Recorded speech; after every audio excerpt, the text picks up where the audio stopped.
Here to talk more about what's going on in China's church crackdown is senior international correspondent Gary Lane. Gary, Christians say it is the worst persecution that they have seen since Mao Zedong's Cultural Revolution. Tell us, when did this latest wave of persecution begin? Well, of course, it didn't start with COVID-19, as you know. That's just the excuse now, as we mentioned.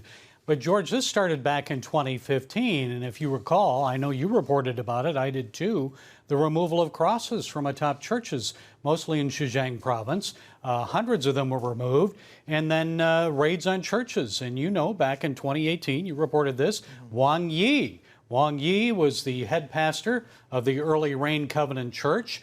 On December 9th, 2018, he was arrested, and along with about 100 members of his church, the leadership there, most of them have been released now, but he received 9 years in prison simply for leading an unregistered church. The church was growing, and that's what the communists were worried about. But we still don't know where he is or what's happened to him. That's recent examples. You talked about the crosses, but can you talk about more recent examples of this latest crackdown against Christians? Well, we mentioned the two churches in Zhejiang province. We had two of them on July 7th. Where crosses were removed from the top of their buildings. The Christians come out to protest, they get beaten. And an 80-year-old man, George, was violently shoved to the ground, an 80-year-old man. Also on July 5th, raids of another church in Guilin. And some of the believers there stood out in front of the Public Security Bureau office and started singing hymns as they awaited the release of some of their leaders. But this is ongoing. Yeah. And he had power to give life unto the image of the beast, that the image of the beast should both speak, and cause that as many as would not worship the image of the beast should be killed.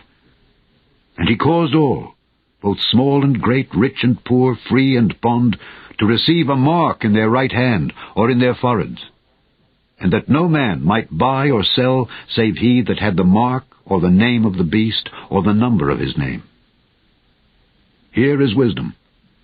Let him that hath understanding count the number of the beast.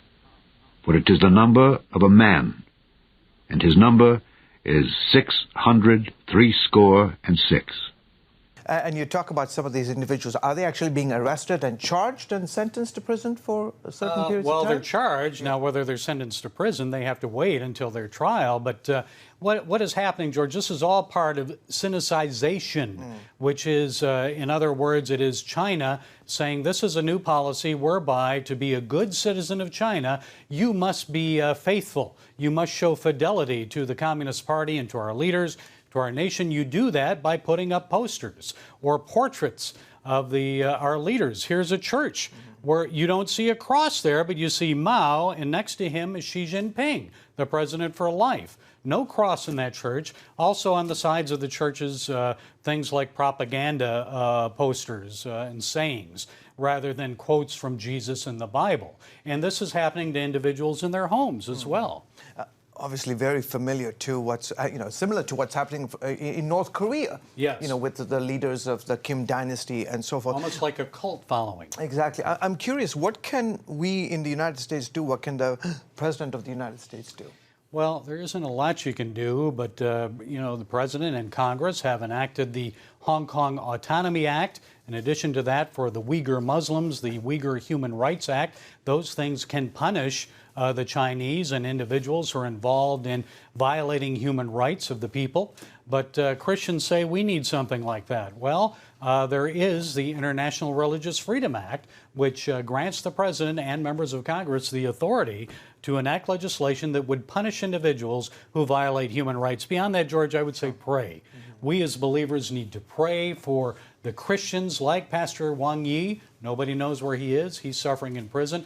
Also, pray for revival in China. All right, terrific. Gary, as always, thank you so much for coming on the broadcast.